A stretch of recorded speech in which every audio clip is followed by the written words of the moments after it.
Kisah pemuda kaya, anak bos besar, pemilik 73 perusahaan, yang menjadi cleaning service. Dalam versi novel, bagian 78. Pak Henry yang melihat berita breaking news malam, yang mengabarkan telah terjadi kecelakaan pesawat terbang jatuh di negeri Selangor, Malaysia.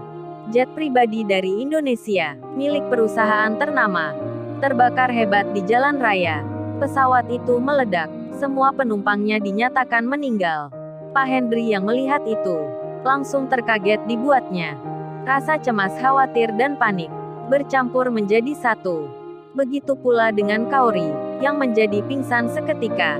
Karena pembawa beritanya menyebut pemilik pesawat adalah orang kaya, yang punya perusahaan besar, dikatakan pula nama perusahaannya. Kauri pun terkaget sekali, hingga tak kuat berdiri. Kauri pun langsung pingsan. Terlebih baru saja diberitahu oleh ayahnya kalau Kenshin naik pesawat pribadi berangkatnya.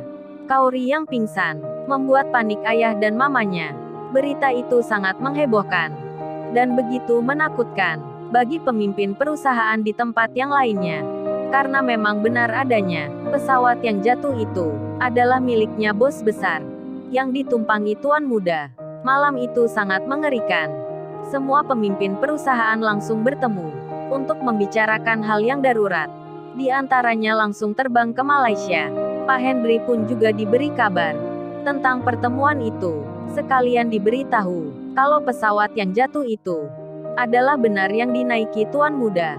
Pak Henry dan istrinya langsung terpukul jadinya. Kaget-kagetnya luar biasa. Mereka langsung menangis di tempatnya karena teringat Kenshin yang baru saja di rumahnya. Apalagi Kenshin calon menantunya. Pak Henry pun mengeluarkan air matanya. Begitu pula dengan istrinya, yang menangis terseduh-seduh. Kauri yang tersadar, melihat langsung hal itu. Dan Kauri bertanya, Mama, ayah, kenapa ya? Terus Kenshin gimana ya? Apa ini mimpi ya? Kauri bertanya sambil menangis.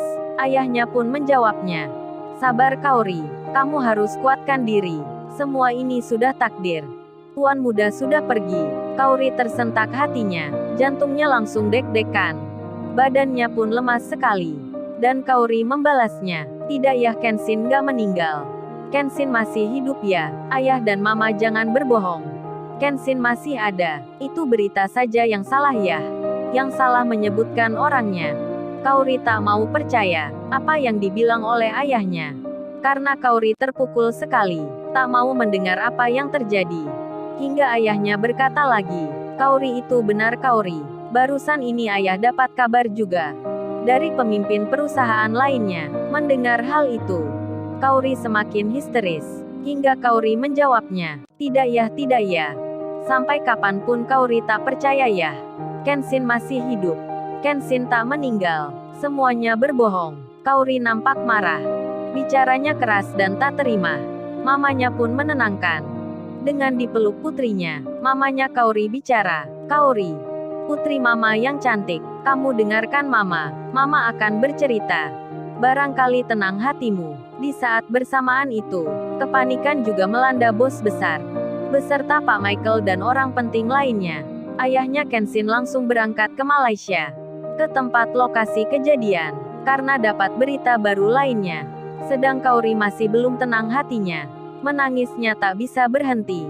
Histerisnya makin menjadi. Kauri menyalahkan dirinya sendiri, menyesali sikapnya yang tadi, yang mengacuhkan Kenshin. Namun apalah daya, nasi sudah menjadi bubur.